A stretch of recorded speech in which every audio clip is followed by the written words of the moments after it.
Hello and welcome to another SPORE creation tips and tricks video. In this video series, I will demonstrate and explain various techniques used in creating or answer questions that you may have.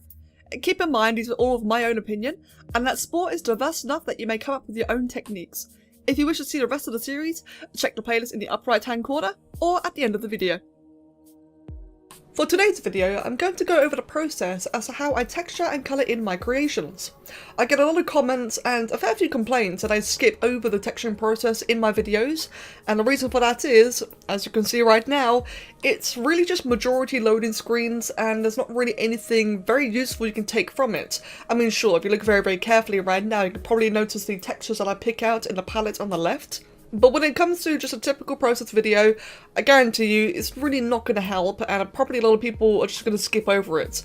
Unfortunately, when it comes to texturing in SPORE, if we go into the palette here, it really is just a case of slapping on 3 different materials, and that is it. And unfortunately, SPORE's colouring feature, especially in the creature editor as opposed to other editors, is laughably basic. It's very templated, and that's why I skip over it. Now, just to give you guys a bit of a demonstration, I'm going to take this Spinosaurus model that I made before, and we're just going to recolor it into something else. Now, this applies both in vanilla and modded. I'm doing modded right now because there's just more parts to look at, more information, but this works in both vanilla and modded. And in my opinion, there are 2 different methods to texturing creations, and both of them depend entirely on the parts that you use. So we're going to look at the Spinosaurus here as an example, and this is what I'd consider a very consistent colour scheme. To give you a bit of a clearer example, what I'm going to do then is remove some of the patterning, and I'm going to make the coat and detail very bright, ugly colours. And what you're going to see here is that now that all the patterning is gone, except for the base green of course, the certain detail parts are going to become very highlighted, such as here. Now, like I said earlier, I consider this creation a very consistent colour scheme, so I'll be using a kind of a standard technique for colouring here. Now, as you can see right here, the colours from the coat and detail, the bright red and the bright cyan, don't really affect this creature very much. All we can really see is a very minute amount of red around the toes and around a couple of spikes that are just poking through. You can see a fair bit of cyan around the neck, the tail and the spikes along the back, but it's very minute. Whereas, if we then compare that same rule onto another creation such as this Beetlejuice bagel juice creation right here, as you can see, now the colours actually have a much more dominant effect. So like I said earlier, there's typically 2 techniques I go for, and it depends entirely on the parts used. Now this creation in particular, because the cyan and red, the coat and detail colours are very prevalent throughout the creation, they're very dominant, they're going to have a very important role, and what I mean is I'm actually very limited. So take the cyan for example, which is now appearing over the entirety of the back. I'm going to want that colour probably to match the brown. That way it's not anything too bright and dodgy. So in that case, I would then go for something a bit more of a, let's just say like a little darker brown colour scheme here. And now, because I've done that, I'm also kind of limited in terms of the patterning. I don't want that brown to be, you know, too overpowering. I don't want it to be everywhere. So let's say, for example, I did the upper spots.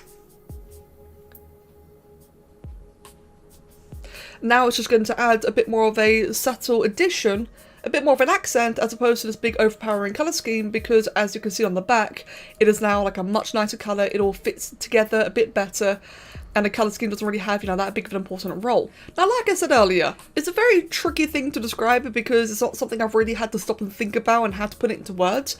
It's something I do very much independently, judged individually by each creation. Now, for the beginning, since I don't really know how to describe my actual process, I'm just going to go ahead and explain it as I go on from this one. So, we've got our pure white, very basic creation. It's completely detailed, all the parts are where I want them to be, and I'm already aware that the colours aren't really going to have much of an impact on the parts, which gives me a bit more freedom. So I'm thinking, okay, blue. The first thing I want to consider is how much noise do I want in the texture. Let's say, for example, I use this particular texture right here. Now, as a texture style, it looks quite nice. We're going to go ahead and go into test drive because for some whatever reason, in paint mode, you can see that the shadows and the bump mapping are a bit glossy. It's kind of weird. If I go into test drive, it gives me a bit more of an accurate look of the colours. Now, that is quite nice. I do like all the detail here, but that in conjunction with other colorations may look a bit noisy later on, but we'll see though. I'm kind of liking how it's looking so far. It's a bit multicoloured, but I think for a spino that will kind of work out. Let's try this red one down here. Still got the blue colour scheme, but we'll try this red one. Now this is actually my favourite texture when it comes to vanilla creations, but when it comes to modded creations, the textures tend to get a little bit muddy or a bit, just a bit weird. We lucked out here, it still looks very rich and crisp in terms of the texturing, but compared to the previous one, this one feels like it's a bit too noisy, it's a bit too much contrast. Don't really like how it's looking, and I feel like that it kind of makes all of the detail parts look a bit weird by comparison. The detail parts don't kind of merge in as much as I'd like to. In other words, it looks kind of blocky and a bit awkward. So perhaps instead of scales, I'm going to want something a bit more subtle. So I'm going to go for this cyan one here. Right now I'm going through the various textures that are typically my favourite ones. This one does give a lot more information, gives a lot more variety in colour schemes, and therefore tends to make the parts feel a little bit less slapped on. But it's less scaling, so it's like, oh, okay then, do I want scales or do I want height? This is typically one of my favourite textures, but for this Spinosaurus creation, which I guess is a somewhat aquatic creature, we might actually get away with having like a bit more of a hide kind of colour scheme here. I quite like how that looks. I'm actually going to stick to that one instead. And if you pay attention in particular to, say, the ichthyosaur parts on the tail and the neck, it actually flows together quite nicely. So I'm happy with this one. Now my next thought process is that whenever I have these creations, I really like having just the underbelly being a different colour. It's not required, it's not a rule, it's personal preference. I like there being another shade. Even if it's like a lighter shade of blue or a darker shade of blue on the back, just as long as it's not the same consistent blue along the entire thing, that to me is quite monotonous. So now that we've got this great big blue going on here, the first thing I'm going to check is make sure that in the detail palette, is that going to give me any strange kind of colorations in any of the parts? We've already checked that earlier, that it doesn't give too much of an impact, but I still want to check again just to make sure. And in this case, it does not. The detail bright red, you can't really see any bright red anywhere, does it? So that's great, that gives me full freedom. So in that case, I can have the detail colour be pink, green, yellow, it doesn't matter, because it will only appear on the base creature, not the parts. So in this case, what I'm thinking then is, I'm going to stick with my earlier thought. I wanted to have like a bit of a beige underbelly. Probably something quite generic, but it's the kind of style I just like going for. And I'll break up the monotony or give it like a bit of variation. This particular yellow texture here is very, very dominant and it kind of appears throughout the entire creation. And as a bit of a bonus extra, the beige underbelly actually kind of merges and suits with a lot of the other parts as well. So it's actually really nice. It makes the spiky parts have like a bit less of a out of place coloration. And it kind of ties itself all together a bit better. Now I did just say earlier that I liked the blue base texture because it matched the ichthyosaur on the tail and the neck. That's obviously no longer the case now. I'm personally used to this, so I'm just going to make the sacrifice to ignore it because you can very, very rarely get textures perfectly, especially with mods in fact. Because as you add in mods, you get more and more parts to play with, and all of a sudden, these more parts kind of makes it a bit harder to have everything accompany each other properly. I'd actually go as far to say that texturing is a lot easier in vanilla than it is in modded for that very reason. So like I said, we're actually just going to ignore that. So I've got the base texture the way I want it, and I've got the underbelly to break up the monotony. Now I want a pattern. I said earlier, I want spots.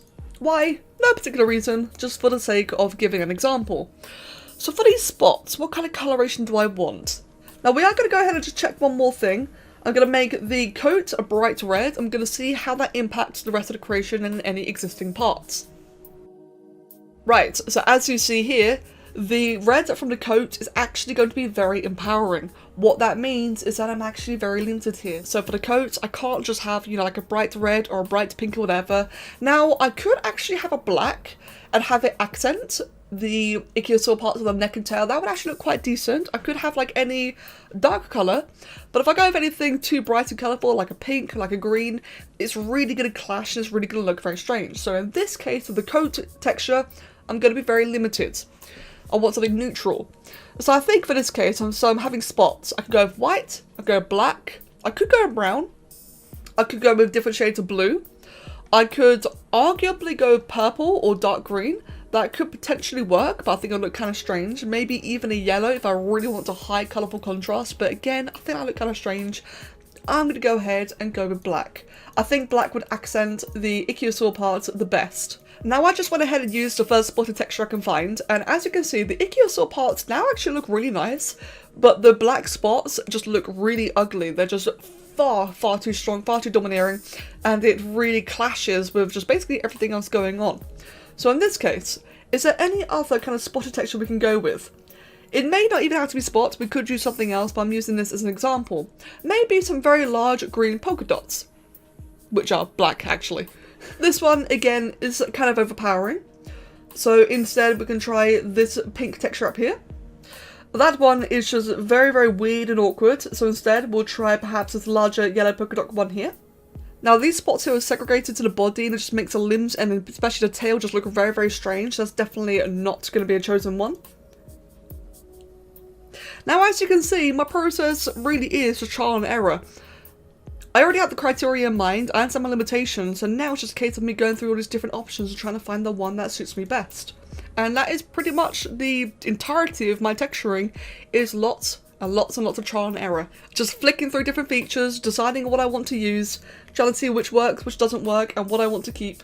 There's a lot of going back and forth, there's a lot of changing of hues and colours, and just generally trying to figure out what it is that I want and how everything comes together the best. Such as this spotted texture here. Now that one's probably the most interesting one we've had so far, but it also just looks kind of strange and clashy. But it is also consistent around the entirety of the spine and tail and neck, so that's actually, it's not my first choice. But since we're going with spots here, that's actually not too bad either. Now when I look at this, I'm kind of looking at the base body and thinking, okay, the colours are a bit too bright now, they need to be a bit darker to accompany the black. Let's go ahead and try that then. So we'll go ahead and make the blue just a bit darker, a bit richer, and we'll make the underbelly as a result. We'll actually make the underbelly a little bit darker as well, because that will also intensify the colour hue. And let's see how this looks so far then. We've got the black spots just rendered in, all the bright underbelly, and there we go then. So now we have our very dark blue Spino. Now, it looks very cartoonish, like I said, it's a bit of a demonstration. There's a reason why I went with the green and brown spotted one earlier, because that's the one I like the most. It just kind of blended together the best. I'm purposely trying to not just do that again. That one can give a bit of an example as to, you know, the overall process. But as you can see, it's a lot of trial and error. Now, normally, I wouldn't really like this. This to me just feels like very clashy and kind of very high contrast. So in this case, I'll then probably change the base colour, or the base texture, maybe back into this lighter blue one from earlier, while still keeping a dark blue shade, but if we add in this lighter blue, it's now going to give it a bit more noise, because if anything, it felt kind of bland just a moment ago. And that, to me, looks a lot better. Now, this is much more appealing. It's got a lot more information, a lot more noise. The scales have a bit more blue hues, so now it's not looking quite as flat. If anything, the underbelly now looks a bit too overpowering, so now I'm looking at that and thinking, okay, how can I change the underbelly? And you can see how it goes back and forth a lot. So now I'm looking at this underbelly and thinking, that's kind of strange. Maybe I might even use a modded texture, just because it has a bit more options. Now, of course, you can't use this in vanilla, but it's definitely a choice. So maybe what if I try using this one? This is a very large and overpowering one, but it's one that will have like an entirely new dynamic, as you can see here. Now, this one purposefully adds variation. I normally like consistency, but I think this one makes like a bit of an interesting kind of difference here. You do see this in quite a few dinosaur creations, so I may actually use this in the future. I can get away with this with some dinosaur artworks do tend to have like this very large, you know, obtuse colours. And that kind of works. If anything, now that I'm not using it as an underbelly texture, I'm now using it as the legs and tail. I'm thinking to myself, oh, okay, then maybe I can use that as a different colour instead. Maybe that could be like a lighter blue to better accompany the dark blue. But I don't want it to be too dark either, so that way it will just blend into the black. So maybe I'll make it like a nice light blue colour scheme that'll break it up apart to make it a bit more interesting to look at without it looking too bright and clashy. And now we have a very blue variant of a Spino. But now, as I said, trial and error, now that I look at this, I much prefer the light blue patterning, but now I don't like the black spots. The black spots just feel very minuscule by comparison. I'm going to go back into the coat, we're going to try again. In fact, now that we've got this great big, very overpowering cyan one, or baby blue one, we probably could go back to our first example of the blue dots here, and that would probably look a lot better now, because the tail and legs are going to break it up and are going to prevent it from being too overpowering. So now if we look at it like this, in fact, it's a happy little accident. Some of these stripes actually go over the spot and gives like a very interesting pattern. And now that, I quite like that. I still wouldn't call it perfect, but that would actually be a candidate for creation I'd share, as the two patterns really compete without overpowering each other. The baby blue does like a very nice job kind of cleaning everything up, whereas the dark black does a nice job of emphasizing the Kiilstofte without making it too bright and colourful. The entire thing kind of flows together fairly nicely. It's still a very cartoonish colour scheme. Like I said, I went with the green and brown earlier on purpose. That gave like a much more natural colour scheme. This one's more of like just a bluish one, just for the sake of the concept. But you can see how the overall process is a lot of back and forth. And this is all with a creation that I'd consider being very consistent in terms of its colours and giving me more and more freedom. This is what I consider a more, like freedom allowing creation. As we go to Beetlejuice from earlier, that one, because it's so dominant in terms of its coloured parts, as we checked earlier, the coat and detail have a very large impact on the colour scheme of this one. This is a creation that I'd then, really limit myself, try and find things that complement the parts as opposed to complement the texturing by itself. So if we go back to Beetlejuice here as an example, we'd already confirmed earlier that the red coat is a very large and overpowering colour scheme, so we have to have that one be like some kind of brown. So we'll do that, and we'll use a similar texture to what we had earlier, which I believe was these spots. And now that it's going to have it's a very, very large and overpowering upper colour scheme, what I want then is for it to have a lighter colour scheme down below. That way it just contrasts a bit better. It kind of sandwiches the dark brown into two nice light colours and just gives like a bit of variation. But I also want this one to be a bit more subtle. Right now it's texturing blue, don't really want that, but I do actually need it to be the correct colour around the chin. Now I'm looking back on this, I'm remembering. So this creation here is based on an existing concept, and in that concept, all the chin, neck and tail kind of spikes here, they're like a very orangey red. So okay then, that has to be an orangey red, we'll do that then. But now, if you'll see, as I've kept this yellow underbelly and turned it into this orangey red so that the detail parts actually colour out correctly, the entire underbelly is now going to be this really horrible orangey red as well, and that just clashes badly. You can see how the parts are limiting my choice in texture. Right, so I need that correct colour scheme, but I don't really want the entire underneath to be orange or red. That just does not look nice to me at all. It's not accurate to the original concept. Alright then, so now we have to kind of really look around, and I could get away with having no texture at all, but if I do that, it's going to look very flat. So I would like to have some kind of texture just in general. And for those of you who had seen this Beetlejuice video, you'll recall that in the end, I actually did use just some slash marks. Now, before we do that, here's an example. You can see here that it just looks a bit bland around the, just basically around the entire body. The lack of any variation here is just brown with little light brown spots. It just looks kind of dull, doesn't it? But it has to be red, so I'm very, very limited. For those of you who remember watching this particular creation video, I actually gave it scars. Now, I gave it battle scars because it's Basil Goose, however you pronounce it, from Monster Hunter. It tends to just, appear in any fight whatsoever, so it kind of makes sense to be battle scarred. And that way it actually fitted the red colour scheme as well. It breaks apart the monotony. It makes it look a bit less consistent without making it too cluttered and too noisy. And there you go, we have like a rather passable set of textures. Like I said at the very beginning, it's a very tricky process to describe, and it's one that really requires description. So when I do all of this in a creation video and all you see is pages upon pages of just like loading screens of flicking around and trying different things, it just doesn't look good in the video, which is why I cut it out. But this is generally my thought process when it comes to doing colours. Unfortunately, this is less of a tutorial and more of a walkthrough because, as I said, I just don't really know how to describe my actual thought processes because I treat every creation individually. And my rules of thumb basically just come down to, okay, I don't want it to be too consistent or too bland, I don't want it to be too noisy, and it needs to match the parts. Matching the parts is the most important thing. And as I said earlier, this applies to both vanilla and modded. To try and give some more examples, I'm going to show off the HyperRex here, and this actually uses some very similar texturing which is used on the Spino. And this one here, for the most part, it's basically just the same kind of colours, just in different hues. That way it kind of matches the detailing part, especially as you can see around the mouth. That way it's like a very just overall brown colour scheme without being too flat. But you'll also see that I did add like a bit of a hue around the chest here, just to break up the monotony of the entire, you know, base region. So that is one such example there of layering different textures on while having it match the colour schemes and the detailing parts themselves. Another example is Siren Head. Now Siren Head had extremely simple textures. The only limitation I really had was the fact that the head had to be black. And that was it really.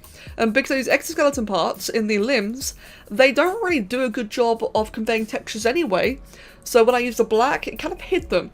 If anything, all I've really done here is just overlapped a couple of different textures onto the body.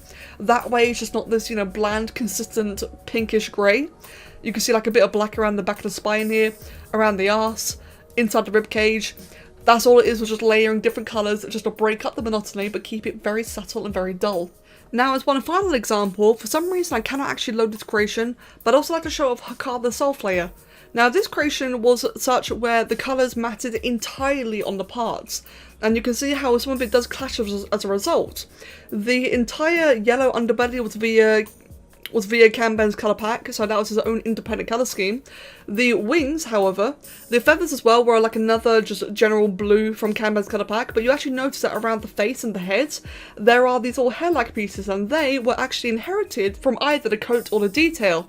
And that was done intentionally, that way I could really pinpoint the colour hue and have it match the coloured wings, because the feathers were their own internal colour scheme and I had to make the coat or detail match that. This was also done in such a way so that the armour could be as red as possible, which now meant that not only was the base red, but also so was one of the coat or detail parts. And as you can imagine, that when you add in all these different parts that are more dominant in terms of the colours that they inherit, things do get very, very limited. And that is why that the overall base colour of the creature, it has no scales, no textures, just this very long, very simplified red. And that is because I was so limited. In this creation, all the coloration was done via the parts and very little via the textures.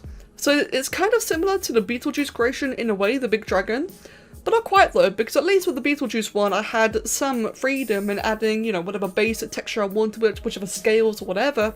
Whereas on this one, I'm incredibly limited to the parts, and I just had to try and error them together and make them work together.